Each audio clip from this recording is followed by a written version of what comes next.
Hola amantes del juego, bienvenidos a un nuevo episodio de nuestro podcast Espacio Reducido. Si le pusiste play ya no lo pares, arrancamos.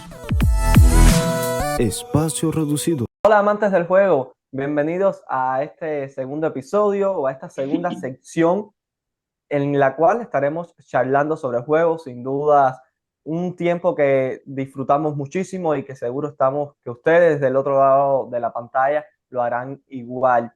Hoy vamos a traer un tema bastante polémico y también apasionante, sobre todo por la figura a la cual estaremos siguiendo de cerca y también porque su propia figura viene vinculada a un tema que en los últimos años ha traído muchísimo debate a su alrededor, tanto por grupos hasta cierto punto, llamémosles que más ortodoxos, que defienden dicha idea con cierto pragmatismo, con ciertas líneas, y también, ¿por qué no?, otras personas que no digamos que van en otro grupo, pero también tienen una interpretación propia de la misma. Y es que al final eso es el fútbol.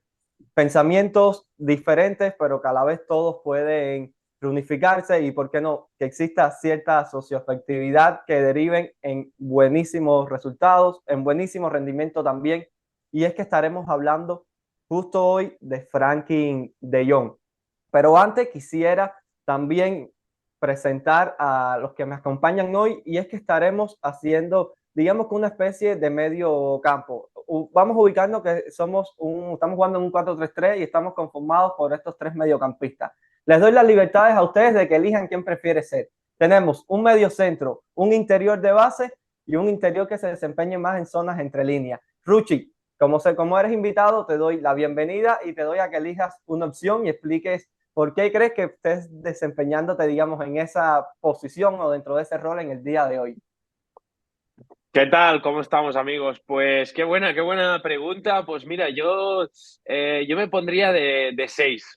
No sé por qué, pero me gusta mucho esa posición. De hecho, poco a poco algún partido me estoy empezando a meter allí, ahora que a medida que me hago mayor voy entendiendo un poco más el juego. Y bueno, es una posición que a mí me encanta, ¿no? De ese 6 más posicional, ¿no? De jugar más a dos toques, aunque ahora hablaremos de ello, ¿no? Pero normalmente de darle siempre continuidad a la jugada, de estar colocado, estar bien colocado siempre, de darle apoyos de continuidad, de progresión al equipo, de estar también en esa presión en campo rival, estar bien, ser un poco el que organiza un poco la presión. Bueno, yo creo que la posición de 6, ¿no?, es la que me encajaría mejor de nosotros tres igual. Para explicarle también a los suscriptores, sobre todo de esta parte latinoamericana, el 6 en España, al que hace referencia a Ruchi, es lo que representa para nosotros el 5, como se le conoce mayormente en Argentina, es decir, el mediocentro. Ruchi, al menos cumples con... ¿Tienes tatuajes? No, tengo uno pequeñito. Bueno, no tienes tatuajes, llamémosle, no usas aretes y tu pelado no es extravagante, así que puedes ser un mediocentro al cual Guardiola se puede fijar en ti. Así que quizás está dentro del radio, dentro de la órbita del City. Por otra parte, Exacto. el inmenso placer también de compartir con mi queridísimo amigo Noriel Miguel Pompa. Noriel, nos quedan dos roles. Un interior que se va a desempeñar, digamos, que dentro de esa zona de los cuadrados, esas zonas entre líneas, esos espacios reducidos, y un interior de base. A ver, ¿con cuál te identificas? Bueno, yo creo que me identifico con el que menos tenga que correr, ¿no? Yo creo que a estas alturas, si me ponen mucho recorrido, creo que ahí mismo dejo al equipo en mucha desventaja, ¿no? Así que, bueno, más allá de la posición, yo creo que lo que se me tiene que otorgar es un rol que vaya de acorde con mi forma física. Bueno, entonces vas a ser en el día de hoy el interior de base. Vas a estar encargado de organizar nuestro juego, de hasta cierto punto todo va a girar también en órbita a lo que estés circulando en cada una de tus intervenciones, y me dejas entonces a mí esa figura de interior que se va a desenvolver entre líneas. O sea, me va a tocar recibir, también, ¿por qué no?, girar, algo que no se me da nada bien en la vida real, encarar a última línea, pero sobre todo tener muchísima llegada. Y es que les comentaba que en qué rol se querían desempeñar cada uno de ustedes, porque creo que es un tema que tiene que ver muchísimo con Frenkie de Jong. Y es que lo hemos visto dentro del Fútbol Club Barcelona, cómo ha ido mutando sus propias funcionalidad dentro de cada sistema. Y recuerdo, por ejemplo, en aquellos años con Koeman, cómo durante un tramo de temporada llegó incluso a traer cifras goleadoras bastante positivas.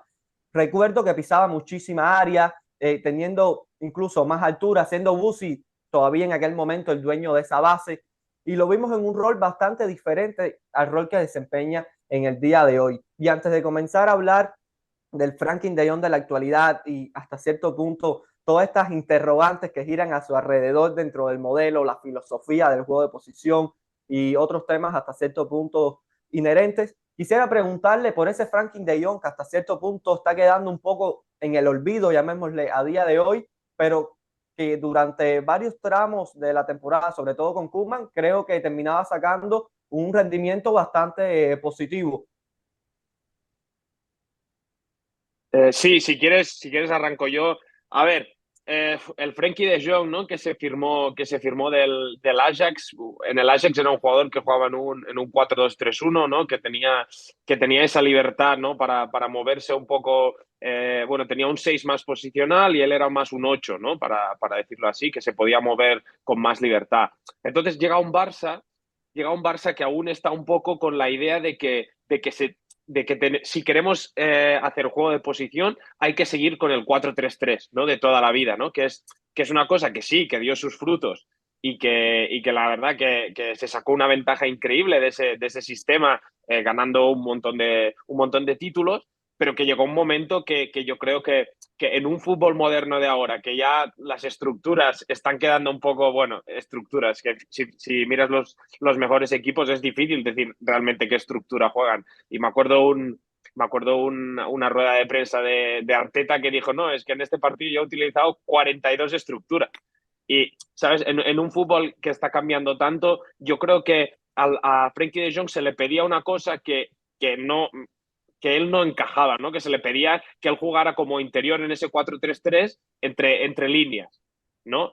Y claro, ahí Frenkie de Jong evidentemente no estaba cómodo. Yo creo que poco a poco en el Barça y también en general nos hemos dado cuenta que es un jugador que necesita esa libertad, ¿no? Para moverse, para poder conducir, que es la que tenía en el Ajax. Yo creo que ahí es un jugador diferencial. Yo lo veo en una posición de 8, ahí bueno, siempre se había dicho, ¿no? Que era como Busquets o Frenkie, evidentemente que los dos son compatibles, es una cosa que evidentemente que los dos son compatibles y en un fútbol moderno del que el mismo Guardiola hablaba de que se necesitan jugadores que puedan conducir, que puedan romper líneas con esta conducción, que les puedas dar el balón y que aunque estén presionados, no se sientan presionados, ¿no? Frenkie de Jong es uno de ellos, que le puedes dar, te viene una presión alta, le puedes dar el balón, se puede girar, te puede romper líneas y es un jugador que es necesario, muy necesario en el fútbol moderno, un perfil que el Barça no tiene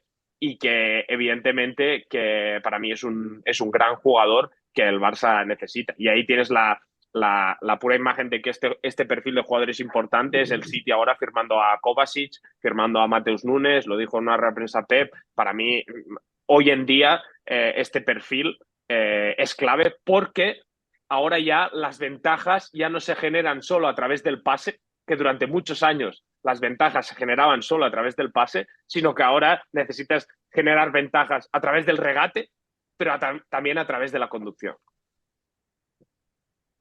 Sí, Nori, y aprovechando este tema que deja Ruchi sobre la mesa, quisiera preguntarte, porque justo el City se vio cómo apostó en este verano por perfiles como el Kovacic, como lo es propio Mateus Núñez, que ya sabemos por dónde vienen un poco los tiros, justo como mencionaba Ruchi, futbolistas que sobre todo en esas primeras alturas tengan la capacidad de romper líneas, superar líneas rivales, sobre todo a través de dicha conducción. Son muchos también los futbolistas que a día de hoy, por ejemplo, siendo interiores de base o propios mediocentros, se caracterizan por hasta cierto punto llevar la necesidad de sentirse libres, de poder recorrer metros en el campo, de hasta cierto punto conquistar, digamos, alturas superiores, de no estar tan anclado a una posición. Creo que ha sido un poco también de la tónica de este fútbol moderno que nos estamos encontrando a día de hoy. Y es que me vienen a la mente futbolistas que hasta cierto punto, digamos, pueden ocupar otros roles porque son globales, pero que justo están destacando por ser este tipo de jugadores que atienden a dichos comportamientos. Y me viene a la mente, por ejemplo, el propio Moisés Caicedo o un Enzo Fernández que en Argentina se veía como su principal herramienta, sí, creo que es el pase y cómo organizaba y tal, pero que sin embargo se ven dentro del propio Chelsea o en las últimas fechas FIFA con la selección argentina, cómo tiene capacidad también de recorrido, algo por lo que justo destacó en River y destacó también en el Benfica, soltándose muchísimo. ¿Crees que un poco de, hasta cierto punto, la evolución propia del juego haya traído consigo la formación de este tipo de jugadores que demanden dichas libertades, hasta cierto punto, dicho, no sé si la palabra es individualismo, pero que sí que necesitan que se les complemente?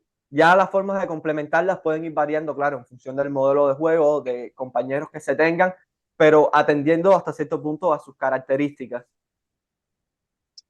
Sí, a ver, la, yo creo que la autosuficiencia de jugadores, la autosuficiencia individual, bien canalizada, es un arma poderosísima para cualquier equipo, ¿no? Yo creo que el mejor equipo del mundo a nivel colectivo va a tener días donde las cosas no le salgan de todo bien, ¿no? Porque al final, para que una buena idea colectiva se dé, tienes que estar sintonizadas 11 piezas, ¿no? Hay días que no va a ser el mejor día de dos o tres días, puede que te eche a perder un poquito el buen hacer de la estructura, ¿no? Y ese jugador con esa suficiencia individual capaz de, digamos que de salir un poco del guión, de tener esa realidad, esa capacidad real, ¿no? No una capacidad anárquica y inverosímil, ¿no? Sino una capacidad real como la tiene Frenkie de Jong. A mí me parece que son jugadores fundamentales, ¿no? Guardiola lo ha tenido durante muchísimo tiempo con Bernardo Silva, que ese jugador que cuando las cosas no salió bien es el que agarra la pelota y yo creo que empieza a ordenar al City desde ahí, ¿no? Y luego, evidentemente, algo que comentaba Rusi también, y bueno, y el tema que tú hablas de la evolución del propio juego, y yo creo que es una cosa, es clave hoy en día, ¿no? Quizás en el 2010, 2011, 2012, cuando la época del Barça de Guardiola, la fórmula más utilizada por los equipos para contrarrestar aquel equipo era bloques bajos, ¿no? Hoy en día no es así, hoy en día cualquier equipo, yo creo que cualquier equipo de primera división tiene capacidad de irte a apretar arriba, de irte a robar arriba y son metros que existen, ¿no? Son espacios que existen y una buena condición es un arma poderosísima en ese sentido, ¿no? Contra bloques bajos evidentemente es más difícil, ¿no? Porque no tienes esos espacios para, para correr, ¿no? Para atacarlos, ¿no? Mediante condiciones, pero hoy en día no es así, ¿no? Y también con el tema también un poco de las transiciones, ¿no? Que hoy en día yo creo que también cumplen una función vital y de hecho, por ejemplo, dos ejemplos rapiditos, ¿no? El City con Kevin De Bruyne, por ejemplo, que es un tipo que es un jugador para mí, ¿no? La mayor bestia que existe hoy en día en transiciones, cuando está sano, ¿no? Que es Kevin De Bruyne, porque por eso mismo, ¿no? Porque combina esa capacidad de conducción más fácil, ¿no? Es ahí que quería caer ahí porque es algo que me parece que Frenkie ha ido mejorando muchísimo, ¿no? Frenkie yo creo que ya no solo ese jugador de retención de balón, de condiciones, de regate abajo, yo creo que en Barcelona se ha crecido muchísimo en su habilidad pasadora, ¿no? Evidentemente no va a llegar nunca a los niveles de Kevin De Bruyne, pero sí me parece que ha crecido muchísimo en ese sentido y por eso estamos viendo una versión cada vez más importante para la estructura del Barça, ¿no? Norie, antes de entrar nuevamente en el tema Franklin de Jong, me surge una duda y bueno, quisiera planteártela. Muchas veces, sobre todo en este fútbol, digamos, un poco más reciente, de hace unos 4, 5, 6, 7 años, ustedes lo vieron mejor que yo, o sea, me pueden hablar con más autoridad acerca del tema. Muchas veces hemos hablado de los ritmos de partido asociados hasta cierto punto a la velocidad del que circula el balón, o sea, de la velocidad de la circulación del balón. Muchas veces hasta cierto punto relacionadas con el pase. En este fútbol de hoy, que se opta sobre todo en esas primeras alturas también por dichas conducciones, como veníamos comentando, ¿qué relación, digamos, hasta cierto punto trayendo sobre la mesa esta proporción entre ritmos de partido y conducciones? ¿Qué respuestas, digamos, te surgen con respecto a ello, con respecto a esta proporción? Bueno, a ver, y después quisiera saber qué opina un poco Ruchi al respecto, ¿no? Yo creo que también hay un tema cuando se habla de la velocidad de la circulación del balón, ¿no? La velocidad en las posiciones, ¿no? Yo creo que hay veces que hay equipos que el balón viaja rápido que no termina generando nada, ¿no? Yo creo que eso es que también yo creo que al final hay que matizarlo porque va a ser importante, ¿no? Se habla mucho, ¿no? Yo creo que de manera teórica o digamos que de manera que se suelta muy a la ligera, hay que circular más rápido el balón, el ritmo está demasiado bajo y sinceramente lo que decía, ¿no? Yo creo que hay muchas veces que esas circulaciones van tan rápido que no generan absolutamente nada, ¿no? Porque ¿qué es lo que nosotros buscamos con balón como equipo, ¿no? Mover la estructura rival, ¿no? Y muchas veces si el balón va demasiado rápido, que prácticamente no le da ni tiempo a la estructura rival a moverse, ¿no? Y que al final los futbolistas y los entrenadores, ¿no? Yo creo que no son tontos, ¿no? Al final, yo creo que el equipo que no tiene el balón, yo creo que tiene real control de los espacios, ¿no? Y te pongo un ejemplo muy heavy, ¿no? Inexistente, que no existe hoy en día, ¿no? Yo, como entrenador de un equipo de balón, puedo poner mis 10 futbolistas de campo a defender de la mitad del campo a la izquierda y tengo el control, ¿no? Yo sé que estoy decidiendo dónde me quiero proteger, ¿no? No es que el rival me haya llevado ahí, no es que yo quiero, yo estoy decidiendo dónde se va, por dónde quiero que ataque mi rival o por dónde quiero protegerme más, ¿no? Y me parece que eso es clave hoy en día, ¿no? Al final, como te decía, ¿no? Esas circulaciones de balones, lo que tienen que buscar es generar esos espacios, ¿no? Pero esos espacios se generan moviendo las estructuras, ¿no? No son espacios que están ahí predeterminados, hay que generarlo de por sí y se generan, como te decía, ¿no? Moviendo esos bloques. No tiene que ser de un lado a otro, simplemente moviéndolo por el lugar donde tú identifiques alguna grieta, ¿no? Y insisto, ¿no? Para mí la clave no es una situación rápida, ¿no? Para mí la clave es mezclar ritmos, mezclar cadencias en esa situación y sobre todo ir tendiéndole trampas arriba, ¿no? Evidentemente, como es un deporte tan amplio, habrá partidos donde tú yendo a un ritmo altísimo, logres desestructurar el rival, ¿no? Pero habrá partidos donde no, habrá partidos donde hay que ir un poco más lento, donde hay que mezclar esos ritmos y me parece que es lo bonito del debate, ¿no? Y quizás donde se haya caído en cierta forma, sobre todo cuando se habla del Fútbol Club Barcelona, ¿no? De que se habla de que hay que jugar a una única velocidad, de una única manera, y creo que me parece que no es del todo correcto, ¿no?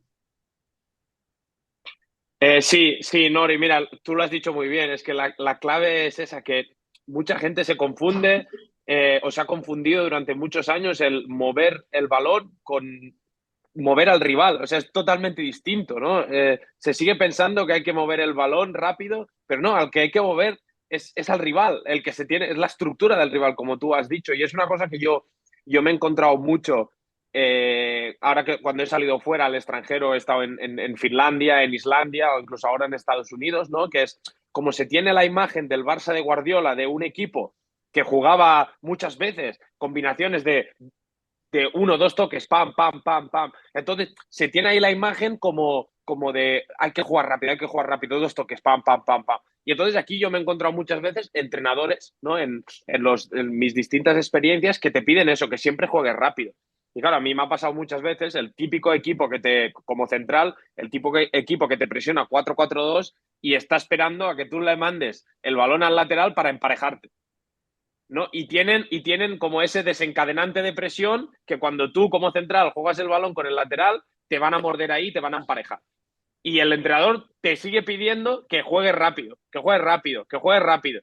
Y tú dices, no, hombre, yo creo que lo mejor en esta situación es quedarme parado y ver a ver si me salta el delantero, ¿no? O jugar con el portero y hacer un 3-2 con el portero, o que alguien le salte a portero para entonces encontrar, ¿no? Entonces, yo me he encontrado con este problema y creo que es uno de los grandes problemas aún, ¿no? De mucha gente que quiere imitar o quiere intentar practicar este juego de posición, que es que ¿qué pide la jugada? ¿No? Es que depende de lo que pide la jugada. Tú has puesto un buen ejemplo. O sea, si tienes un ejemplo extremo como el que has puesto tú, ¿eh? Si tienes al rival que tú estás en, yo qué sé, en el sector derecho con balón y tienes al rival que tiene a los 11 jugadores ahí en ese sector derecho, ahí no hay que darle toques de más, ahí no hay que conducir, hay que llevar el balón lo antes posible al otro lado, porque ya hay espacio al otro lado, porque está todo el mundo en el sector derecho, ¿no? Pero vamos a, si pasa un poco lo contrario, que la mayoría de jugadores están en el otro, la mayoría de defensores están en el otro sector. Entonces ahí igual hay que darle, hay que atraer, ¿no? Hay que juntar pases o no juntar pases, no darle toques tú mismo y esperar a que te salte alguien, ¿no? Que es uno de los problemas también, es que tú como jugador te tienes que reconocer como que eres el hombre libre. Porque cuando te reconoces como el hombre libre, entonces entiendes, vale, pues entonces voy a provocar que alguien me salte a mí para encontrar otro hombre libre, ¿no? Y esa es una de las claves para mí también, ¿no? De que muchas veces hay que darle toques, hay que darle esa pausa y lo que has dicho tú, alternar ritmos, ¿no? Depende de lo que pide el partido. A mí, por ejemplo, es que el propio Barça de Guardiola, es que el propio Xavi, os acordaréis de la vuelta esta que daba Xavi siempre, ahí daba un montón de toques. Pero esto ya no nos acordamos, esto no hablamos de ello, porque no, sí que es verdad que muchas veces jugaba dos toques, pero porque lo pedía la jugada. Pero había situaciones que la jugada pedía la vuelta de Xavi, pues Xavi daba esa vuelta. O el propio Iniesta.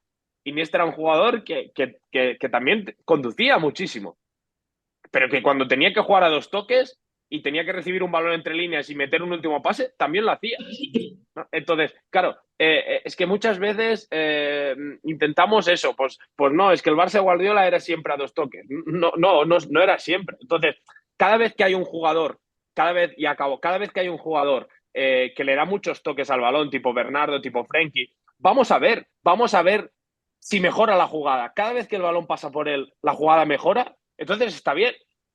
Si no mejora y dice, ostras, es que Frenkie, que Frenkie ha pecado de eso, ¿eh? Que ojo, que para mí no siempre Frenkie ha sido fantástico y muchas veces le ha pasado, que está tan acostumbrado a conducir y le gusta tanto su conducción que a veces, pues si el hombre libre ya está generado, ¿no? O sea, y hay un jugador entre líneas que está solo, conecta con él, no hace falta que conduzcas aquí, ¿no? Pero vamos a ver qué hace Frenkie en cada jugada. La mejora la jugada, entonces perfecto, hazlo, dale 4 o 5 toques. Bernardo Silva, cada vez que toca el balón, da 8 toques, pero mejora la jugada. O le da la pausa al equipo. No, el equipo está revolucionado, el partido está abierto. Bernardo sabe que ahí toca darle 8 toques si hace falta. Y le da 8 toques, calma al equipo y dice, venga, ahora vamos a jugar a 2 toques. Entonces, es que es difícil. El fútbol es un juego tan complejo que en función de cada situación es distinta la solución. Sí, no, Monchi, antes que intervenga, yo creo que también, no sé qué piensa Monchi, hemos romantizado también tanto el Barça de Guardiola que yo creo que muchas veces hemos perdido un poco la memoria de cómo jugaba el equipo, ¿no? Porque me parece clave también el tema que tú comentas de Xavi, ¿no? No solo por esa capacidad de Xavi que tenía de jugar a diferentes toques, ¿no? Sino también yo creo que sobre todo a nivel posicional, Xavi era ese primer receptor del balón que salía de los centrales, ¿no? Muchas veces no, la gran mayoría de las veces expulsaba a Busquets completamente de esa zona de primer pase y él era el que venía a recoger prácticamente el balón de los centrales y ahí empezaba a organizar, ¿no? Y Busquets que se quedaba simplemente como un jugador de apoyo, ¿no? Pero ya te digo, ¿no? Yo creo que con el pasar de los años, yo creo que también esto forma parte un poco también de las mitologías, ¿no?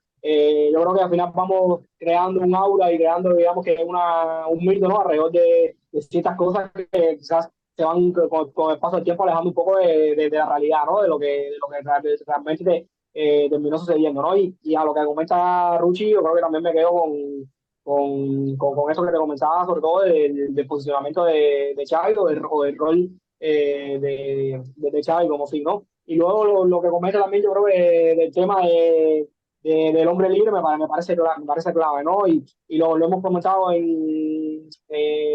por interno, ¿no? Sobre todo el City Guardiola lo hace muy bien, de que cuando ese balón, un balón viene de un sector hacia el otro, que prácticamente la jugada la jugada teórica lo que pide es terminar de girar el juego, como el City es capaz de volver a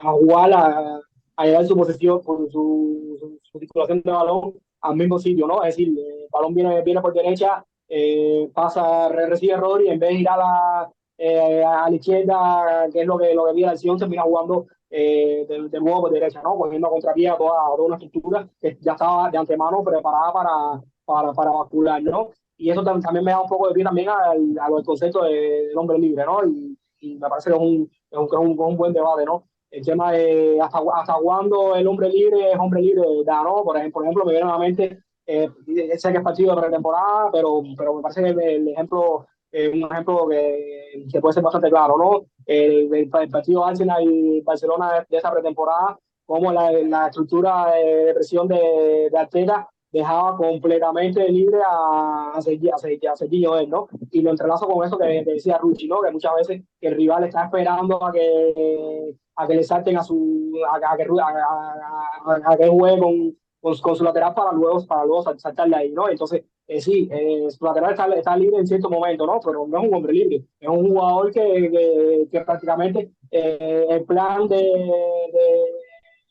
del equipo rival pasa completamente porque jueguen con él, ¿no? Entonces, hasta qué punto se le puede llamar hombre libre a ese jugador, ¿no? De acuerdo con lo que menciona, y es que ponías, por ejemplo, la situación con Serginho desde el Arsenal, pero me viene también a la mente cómo el Fútbol Club Barcelona la temporada pasada, como plan de juego, muchos de los entrenadores rivales optaban por darle cierta libertad a Araujo, muchas veces también para que hasta cierto punto no saltar sobre él y obligarlo a tomar decisiones, tanto a conducir, a muchas veces ser él ese pasador que termine, digamos, identificándose como la persona que debe romper la estructura rival. Y me viene a la mente también como muchísimas veces ese jugador que hasta cierto punto, digamos, se encuentra libre a espaldas de una línea de presión, etcétera, una vez le llega el balón, justo es lo que tenía preparado ese equipo rival porque se activa de cierto punto la presión o esos mecanismos propios sin balón de ese equipo y al final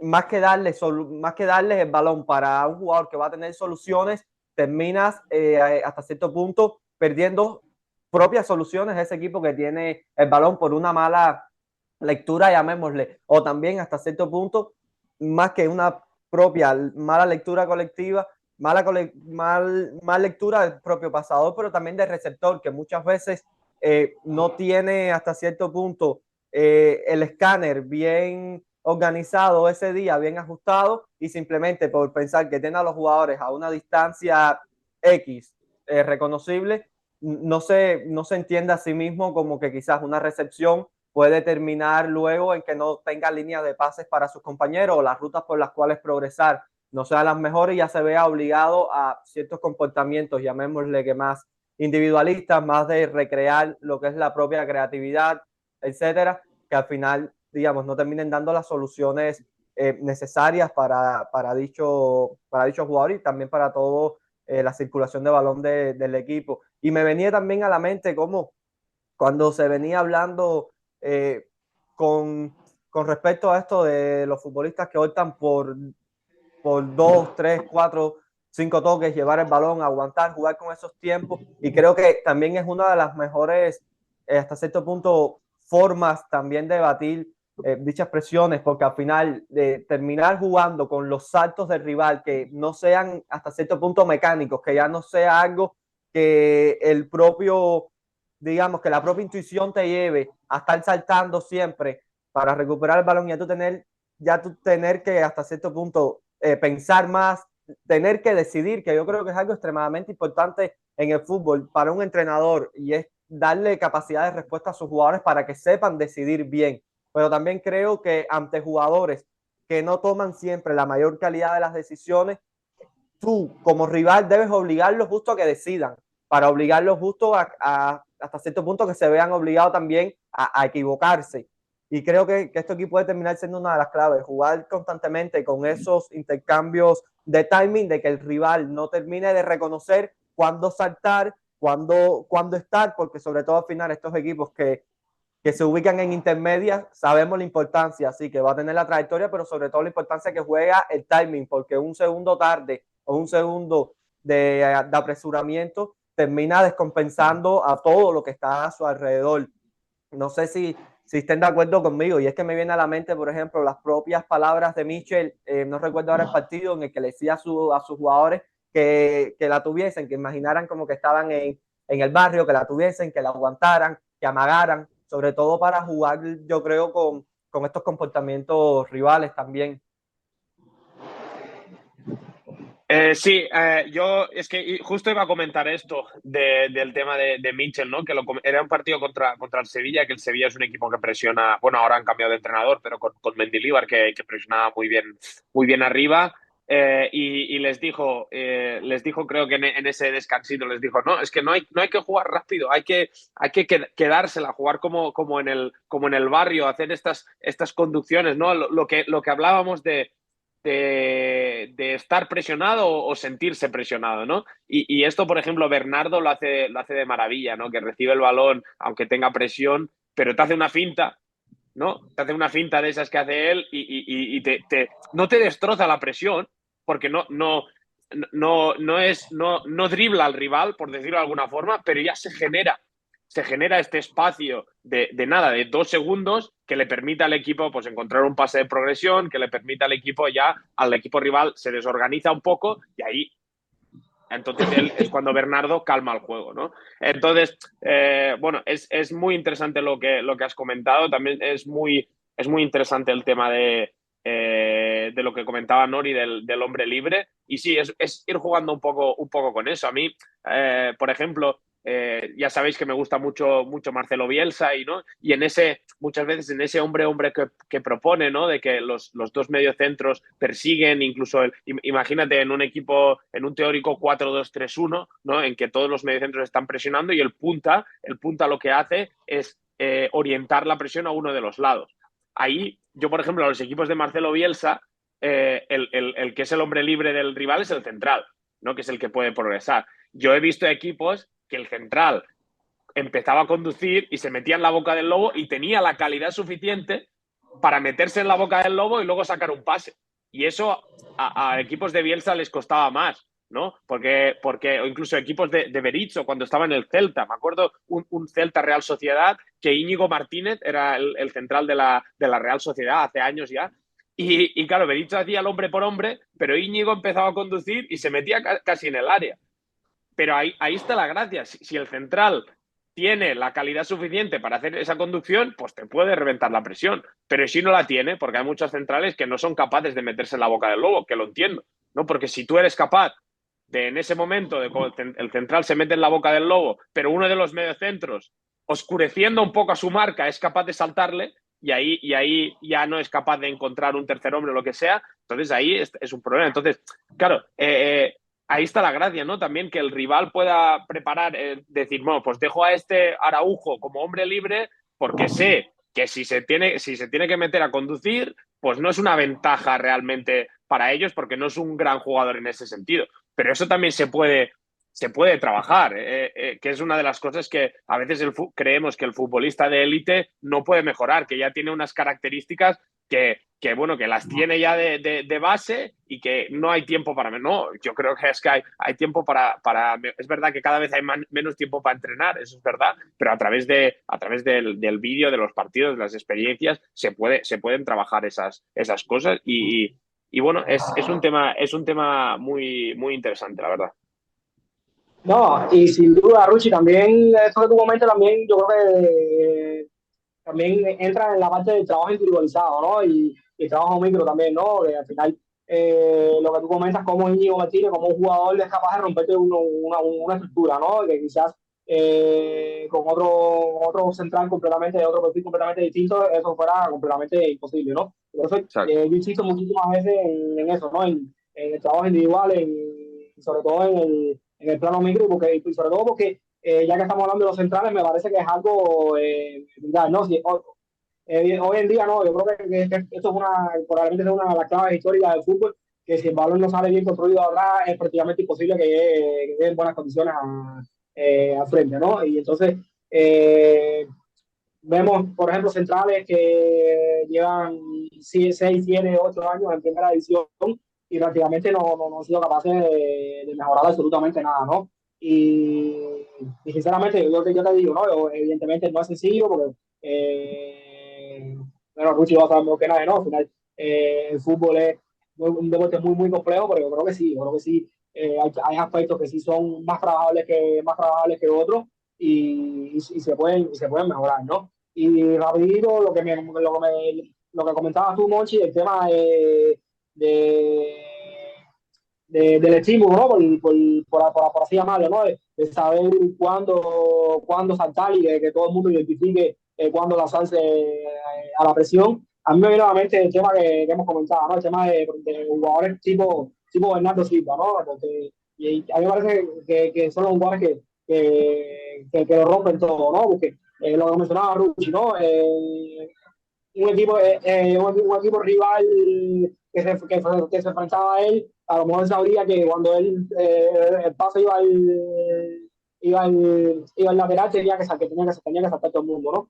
O en el Arsenal Barcelona, como mencionaba, ¿no? Cuando el balón iba a seguido es que identificaban ese estímulo de que todo el mundo, de que se lanzaba la presión y se desencadenaban una serie de movimientos, ¿no? Pero ahora mi pregunta, ¿no? ¿Cómo identifica cuándo saltar y cuándo no puede identificar ese estímulo cuando tiene Bernardo Silva cayendo a la base, ¿no? Cayendo esa zona de iniciación, ¿no? Si no sabes si te va a coger para la izquierda, si no sabes si te va a coger para la derecha, no sabes ni siquiera cuándo va a soltar el balón. Es que yo creo como decía un poco Michi también, ¿no? Es que rompe todo, ¿no? Ese jugador que le sale del molde en ese sentido, rompe todo, ¿no? Evidentemente, como siempre he dicho, ¿no? Hay otro tipo de escenario donde hace falta eh, donde no hace tanta falta esas características, esa retención de balón, donde no hace falta que la circule más rápido, pero a mí con el tema de desorganizar una presión o desestructurarla, y clave, que me parece a mí clave, y jugar también con lo emocional, ¿no? Porque es lo que hemos visto muchas veces, ¿no? El City no fluye, balón a Bernardo Silva, y Bernardo Silva cambia completamente la dinámica del partido, ¿no? Y no solo porque cambia la dinámica propia del City, ¿no? Es que cambia la dinámica del rival, ¿no? Y empieza a sembrar un montón de dudas a los rivales que prácticamente se ven desarmados, ¿no? Tienen que cambiar completamente todo el plan que venían haciendo porque hay simplemente un jugador que te está dinamitizando, no encontré la palabra, pero bueno, que te está echando a perder todo lo que tenía planificado, ¿no? A mí me parece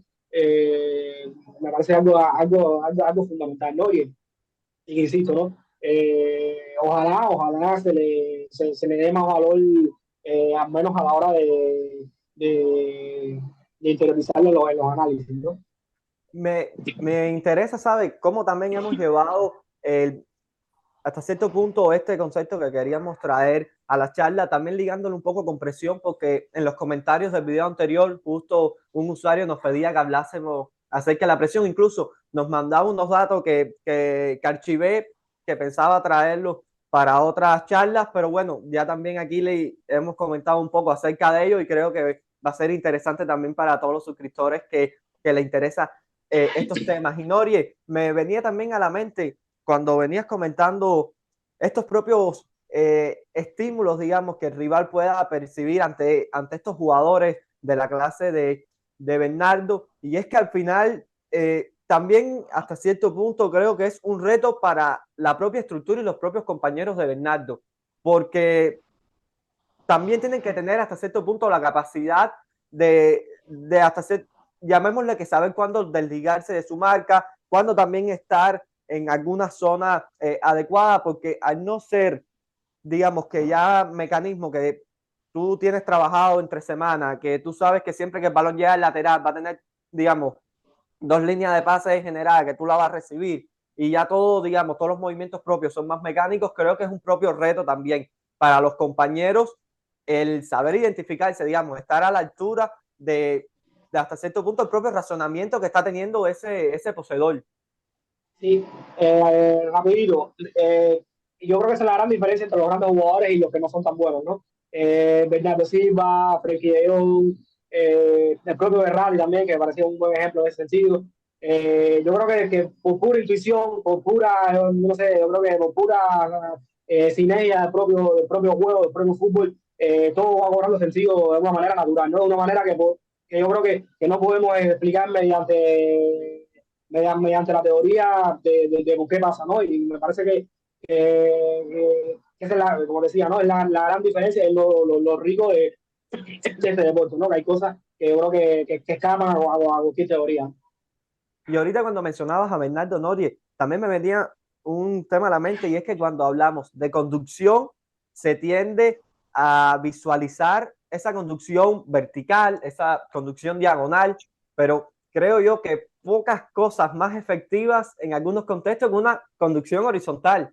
Y es que una conducción horizontal termina dando un rango de perspectiva completamente diferente. Al final, cualquier desplazamiento te va a situar hasta cierto punto con otro, no sé si siempre con otro campo visual, pero sí te va a dar una perspectiva desde otra óptica, pero muchas veces esa conducción horizontal termina o generando línea de pases o hasta cierto punto tú visualizándote, generándote tus propios espacios, hasta cierto punto también creando esa sinergia que comentabas ahorita, Nori, y esa socioafectividad que se dan entre los jugadores, que los propios jugadores se reconozcan dentro de ese dinamismo propio del juego en el cual tú constantemente tienes que estar pensando en ti en primera persona, pues si te toca intervenir, pero también desde ese plano muchas veces como segunda o incluso en tercera persona, pensando, hallándote, por ejemplo, como fijador para que el posible receptor sea tu compañero o situándote a través de un desmarque para generar cierto espacio que luego será ocupado por otro compañero. Y es que al final ese entendimiento propio del juego es gran mérito de los entrenadores, pero también de esos propios entrenadores que surgen desde la base, que son los que van formando de a poco también esos, digamos, esos conceptos, esos fundamentos principales del fútbol. Y aquí, enlazando un poco este tema, Ruchi, que quisiera que también me dieras tu parecer, conllevándolo también con lo que es ese propio desarrollo del jugador que se va dando en las sesiones entre semanas. Hemos visto cómo son también muchísimos los entrenadores que en esa posición, no sé si la palabra es radical o esa posición hasta cierto punto extrema, tienden a priorizar, tienden a marcar consignas como que juega un toque, juega dos toques, no se puede retener el balón, lo que comentaba ahorita Noriel, de que confundimos también muchas veces el ritmo con la velocidad y creemos que una alta velocidad es obligatoriamente un buen ritmo y también, digamos, todas estas perspectivas, tú como jugador, que imagino que la hayas vivido desde tu formación desde pequeño hasta de llegar a las categorías de alto rendimiento,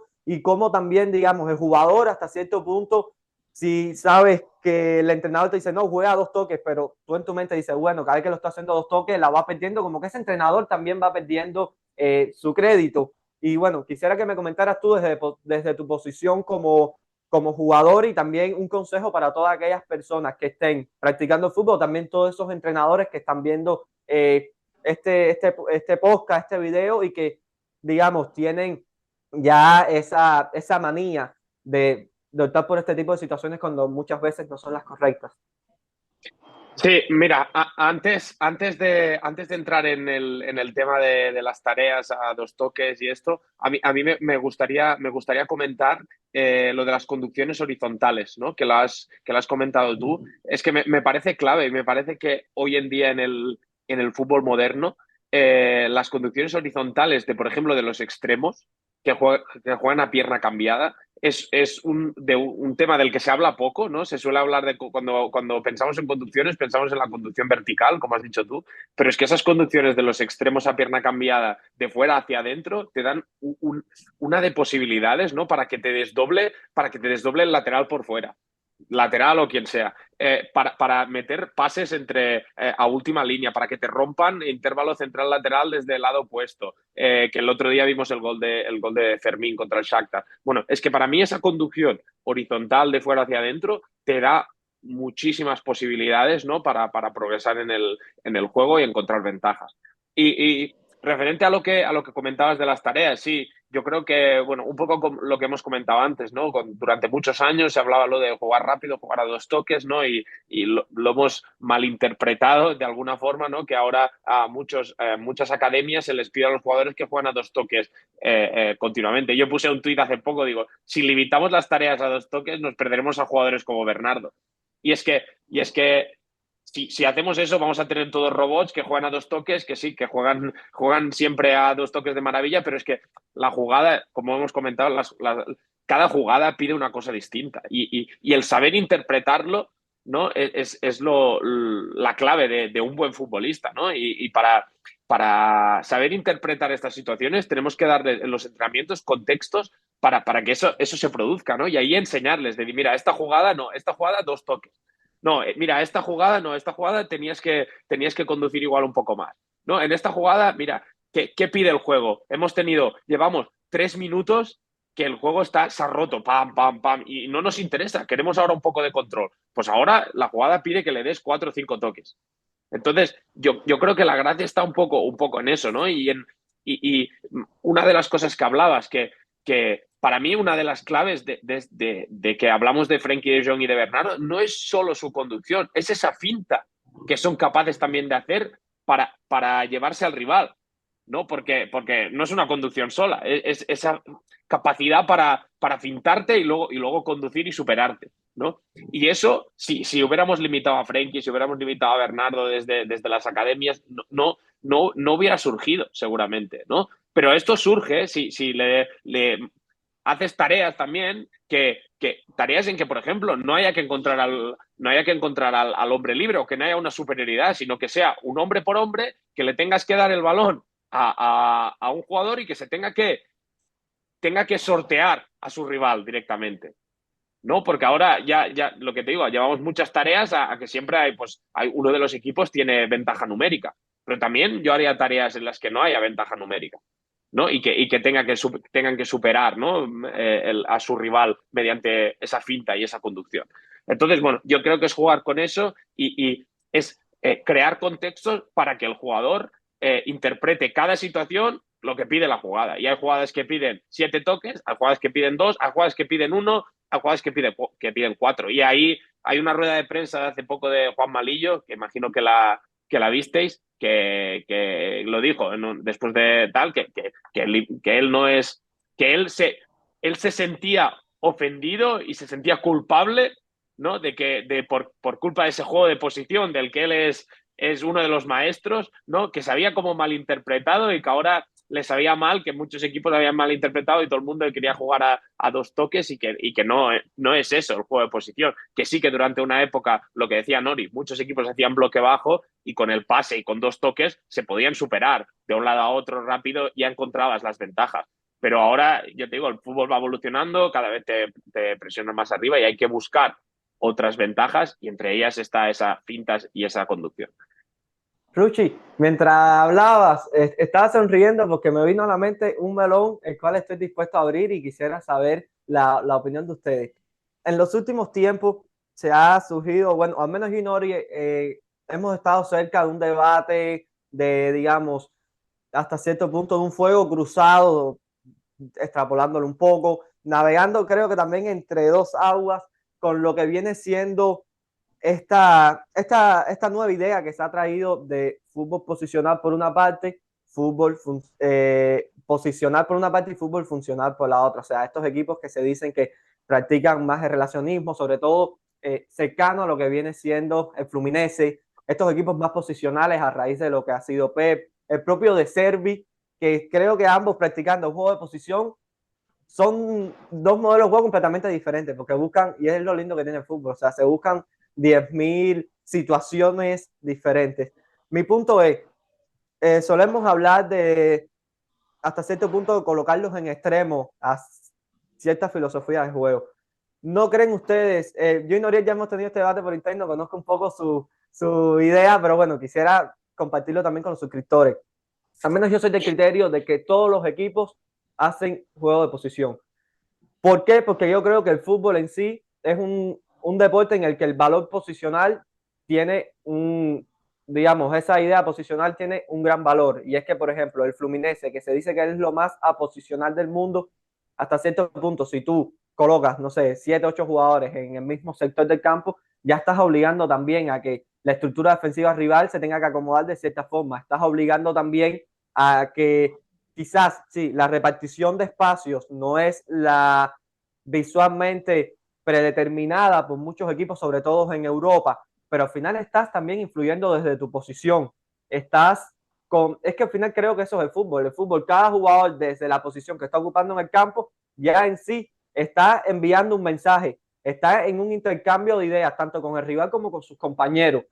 Y tengo, o sea, sé que muchas veces estos debates se traen sobre la mesa, sobre todo por un tema de las personas que comunican el fútbol, o nosotros que comunicamos el fútbol, porque lo estamos haciendo en este momento, de separar por grupos en algunas ocasiones o de tratar de explicar y hacernos poder relacionarnos más fácil también con ese oyente que está de la otra parte. Pero creo que muchas veces en ese afán de intentar comunicarlo todo, estamos mal comunicando en algunas ocasiones. Y no lo digo solo por este tema, sino en función general de lo que es este mapa fútbol. Quisiera saber sus ideas un poco con respecto a este tema. Quizás no me lo expliqué del todo porque creo que debería traer muchísimos más argumentos, pero bueno, al final el objetivo es intercambiar ideas entre los tres y no hacer de esto un monólogo. No, que para mí que diga Nori primero que opina, Nori. que sé que tiene una opinión firme ahí. No, a ver, yo lo que pienso es lo último que comentaste, Mochi, que al final esto es más un tema comunicacional que otra cosa, ¿no? Yo creo que al final el fútbol es un deporte que se juega en unas dimensiones dentro del campo, y que dentro de esas dimensiones hay que hay que tener un posicionamiento, ¿no? Hay que cubrir unas posiciones, hay que cubrir distintas zonas, ¿no? Así que escojas el modelo que escojas, tú estás buscando ventajas posicionales, ¿no? O estás tratando de quitarle las ventajas posicionales a tu rival, ¿no? Y bueno, y luego con el tema si lo veamos al tema también de relacionismo, que es el fútbol, un deporte de relaciones. Al final me parece clave, ¿no? Desde la acción más simple y la madre de este deporte, ¿no? Un pase. ¿Qué es un pase? Una acción que involucra a dos jugadores que se relacionan entre sí, ¿no? Así que yo te digo, evidentemente son modelos de juego con matices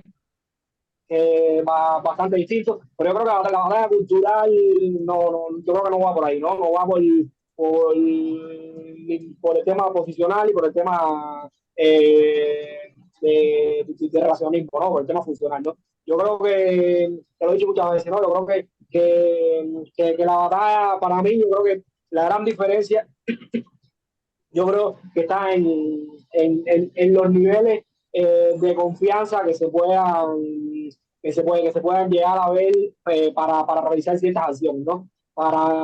Digamos que para hacer ciertas acciones responsables y irresponsables, ¿no? Que quizás me parece que es donde puede estar la diferencia, ¿no? Yo se lo comentaba, me parece que se lo comenté a Ruchi en algún momento, el tema, por ejemplo, del Fluminense, que quizás es el ejemplo más heavy, ¿no? Es un equipo que por momentos ha logrado, no sé, unir muchísimos jugadores en una parcela del campo, muy pequeña, ¿no? Y eso yo creo que le ofrece una ventaja posicional, pero no una ventaja, sobre todo a la hora de la presión trasferida, pues evidentemente donde quiera que metan el balón ya tienen cerca esa respuesta tras pérdida, ¿no? Esa protección de la pérdida ya la tienen cerca, ¿no? Y digamos que jugar con esos niveles de seguridad atrás, yo creo que le brinda un contexto de mayor confianza para realizar esas acciones que quizás son lo que están en esta batalla la gente llama como relacionismo, como mejores relaciones, ¿no? y quizás en el juego posicional cuesta un poquito más, ¿no? Quizás haya ciertos momentos donde hay que ir más a lo seguro, donde zonas, sobre todo en zonas de construcción, de iniciación, en zonas de construcción o de progresión, en digamos que zona 1 y zona 2, puedan ser más sensibles a la hora de realizar ese tipo de acciones imprudentes, por así llamarla, ¿no? Y yo creo que, en mi opinión, no, la gran diferencia donde yo la veo entre un modelo y otro es ahí, ¿no? En cuanto a los niveles de confianza, ¿no? La gran diferencia teniendo en cuenta, digamos, los discursos que se promueven hoy en día, ¿no? Luego, evidentemente, si vamos a matices posicionales, yo creo que, perdón, a matices más generales a nivel de organización de los equipos, yo creo que ese posicionamiento tan heavy, por ejemplo, de Fluminense, yo creo que es muy contrarrestable, ¿no? Sobre todo con el tema de los descolgados, que me parece que puede ser algo muy interesante, ¿no? Porque poniendo un ejemplo, si tú pones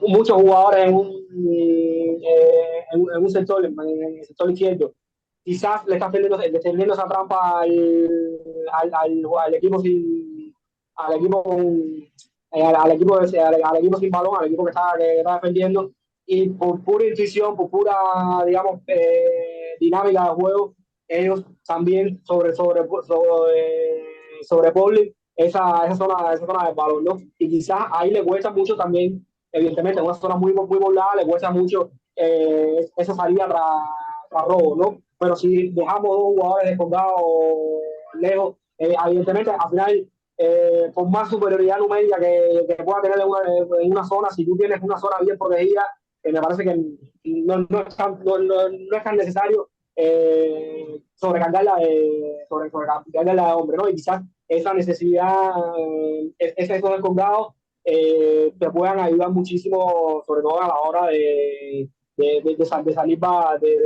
salir, una vez robes el balón, ¿no?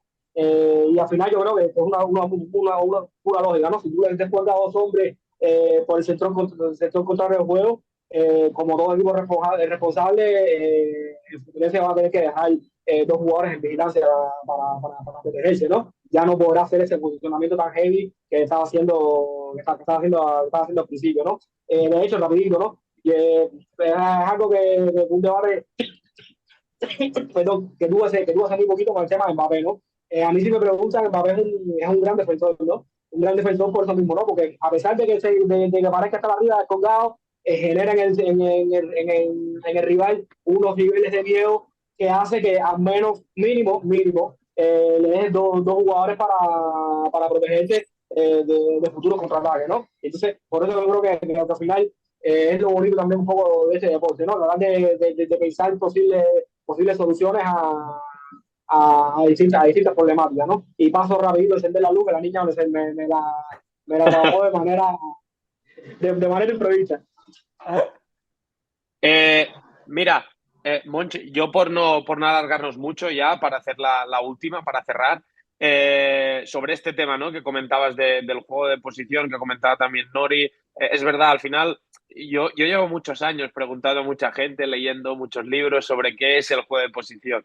Y cada uno te dice un poco cosas distintas, ¿no? Hay gente que te dice, no, pues juego de posición es viajar juntos, juego de posición es presionar tras perder el balón, juego de posición es que el balón va a las posiciones y no el jugador al balón, ¿no? Bueno, al final sí es un tema comunicacional, ¿no? Y aparte que yo creo que cada vez más el juego posicional está ya dejando paso a un juego un poco más circulante, ¿no? Que, para decirle de alguna forma, que es un juego, antes el juego posicional es, pues, se ocupan unos espacios, estos espacios lo ocupan siempre los mismos jugadores, ¿no? Y a partir de la ventaja que te da estructuralmente esas posiciones, pues vamos a generar ventajas, ¿no? Entonces ahora ya pasa por, sí, ocupamos estos espacios, pero ya da igual quién los ocupe.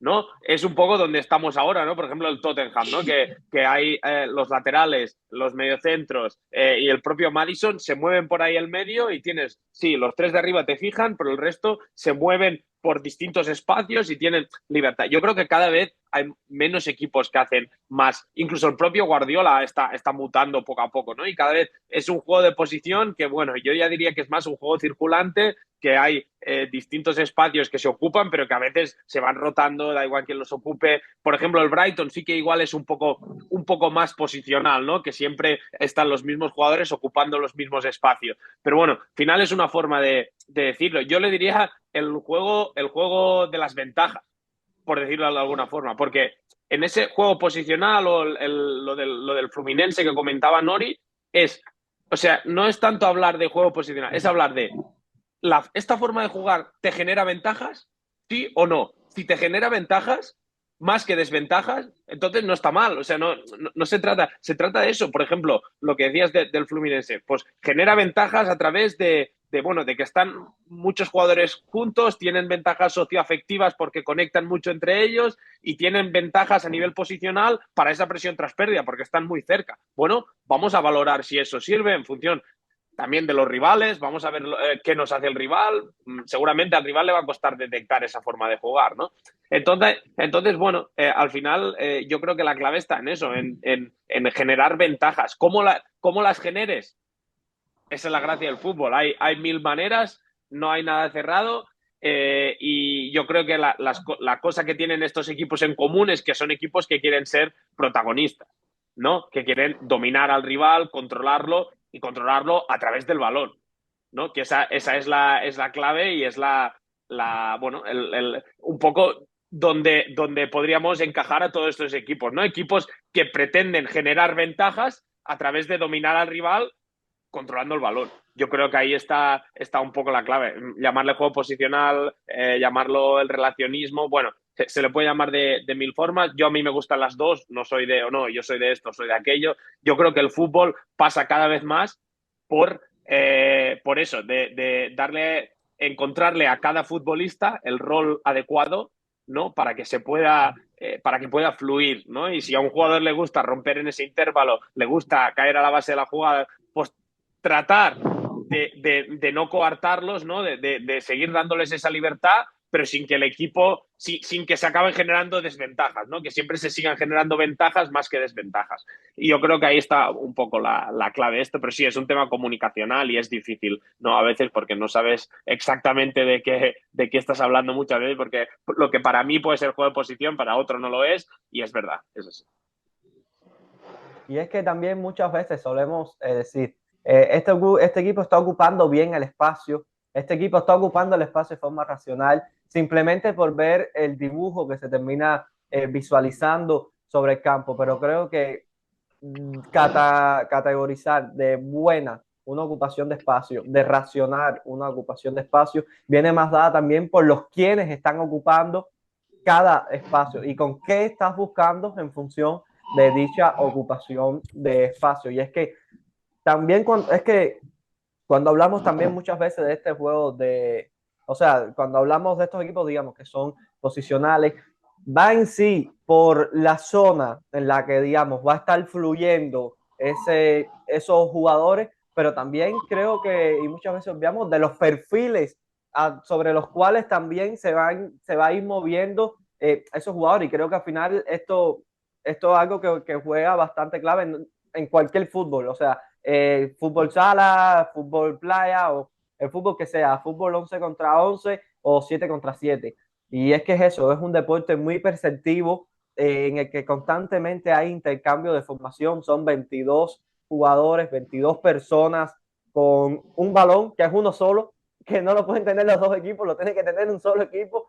Y el objetivo, ahorita mencionabas, de muchos de estos equipos es dominar a través del balón, pero como se comentaba también al inicio del espacio, se puede dominar sin tener la posesión del balón. Y es un tema también cuando comentaba Norie y me recordó ahora con esta cuestión de los ritmos, las velocidades, me vino a la mente cómo el Villarreal aquel Villarreal de Unai Emery, logra eliminar al Bayern de Múnich a través de una velocidad o unos ritmos muchas veces, digamos, más bajos, bajándole pulsaciones, muchas veces ralentizando dicho juego. Y es que es eso, las respuestas, en el fútbol se pueden dar muchas respuestas y pueden haber, como mismo pueden existir muchísimas respuestas negativas o hasta cierto punto negativas, pueden existir también muchísimas respuestas positivas, porque al final se puede llegar al mismo punto de diferentes formas.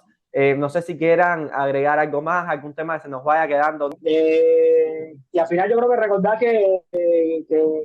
que no son más que modelos de organización, ¿no? Y a mí me parece fundamental de que, como todo buen equipo, ¿no? Que todo buen equipo debe coger un poquito de aquí, un poquito de allá, ¿no? Y yo creo que encajarlo en lo que son sus características y las características de sus jugadores. Yo creo que los buenos modelos de juego son esos, ¿no? Son los que son capaces de no seguir un dogma, de no seguir digamos que una manera de entenderse única y también lo que hemos comentado a nivel comunicacional, ¿no? Yo me lo he pasado muy bien, la verdad, como la semana anterior y, y como espero seguir pasando aquí. Al final son debates que surgen muchísimos temas interesantes sobre la marcha y como siempre digo, ¿no? Porque para mí es lo fundamental de este deporte, ¿no? Nos pone a reflexionar, nos pone a pensar y nos abre sobre todo nuevas líneas de pensamiento, ¿no? Así que nada, Ruchi, te dejo para que despidas y un abrazo. Sí, Nori, mira, antes de acabar, quería comentar una cosa que me ha parecido también interesante y que, bueno, ahora no sé si lo habéis visto, pero estoy viendo el documental de Beckham, ¿no? Y es gracioso porque Beckham habla de cuando firmaron a Fabio Capello, ¿no? En el Real Madrid y Beckham habla de que él estaba encantado de que viniera un entrenador duro, ¿no? De que pusiera mano dura en el vestuario, porque Beckham es inglés. Y en cambio luego sale Ronaldo y dice, a mí la mano dura no me gustaba nada. Entonces, ya relacionándolo con el juego, es que lo que le funciona al Fluminense en Brasil no funciona en los países nórdicos, por ejemplo, que he estado yo, porque son gente que necesita que les digas exactamente lo que tienen que hacer, no, tú tienes que estar en esta posición, no te muevas mucho, ¿no? Que son mucho más de las normas. En cambio, en Brasil, el jugador brasileño es libertad total. Y esa es una también de las variantes del juego y lo que lo hace tan especial, ¿no? Que cada futbolista es distinto, en cada país se vio el fútbol de una forma distinta y bueno, me hizo gracia ese trozo del documental de Beckham porque dije, es que el fútbol es así, a lo que a un jugador le parece fantástico a un entrenador, a otro le parece totalmente, no le gusta nada. Entonces, bueno, esa es un poco la gracia del juego. Y nada, ha sido un placer estar con vosotros. Hemos tocado temas súper interesantes y bueno, yo creo que cada semana vamos a más. Y es que es eso, Ruchi, justo lo que comentabas. El fútbol no es más que un reflejo de cada sociedad. Dígase de un país que creo que es algo bastante globalizado, como también de una ciudad, de una comunidad, de una provincia. Y es eso. El fútbol representa todo lo relacionado también con el arte. De una persona. Claro, Es el reflejo de una persona. exacto. Incluso es lo bonito de este deporte, ¿no? Somos tres personas hablando de fútbol y los tres lo sentimos de manera distinta, ¿no? Aunque tengamos muchísimas cosas en común, yo creo que siempre va a haber un pedacito único de cada cual, ¿no? Discúlpame que te haya No, interrumpido. no, para nada. Y es que estoy totalmente de acuerdo contigo, Nori. Y es algo que hemos hablado muchísimas veces, sobre todo en estos últimos días con respecto a otros temas, no solo vinculados con el deporte. Y es que todas las soluciones correctas en algunos sitios no son igual de correctas en otros. Y todo es algo menos que mi filosofía de vida. Creo que no todos los contextos demandan las mismas respuestas ni van a responder a los mismos estímulos. Y sucede con el fútbol, sucede con el béisbol, con el básquetbol y con el arte, la danza, la música, todo al final es reflejo de eso que comentabas, que creo que es más individual que el propio hombre, el propio ser en sí, no hay nada y es un reflejo de cada uno, de cada respuesta que termine dando uno, de ese intercambio de información durante el cual hemos comentado muchísimo a lo largo de este episodio y que bueno, creo que también es una buena forma de cerrarlo. Yo por mi parte, decir que como siempre, disfruto muchísimo estas charlas y más cuando son junto a ustedes dos, realmente se aprende muchísimo, se disfruta muchísimo y sobre todo se termina pasando el tiempo muy rápido.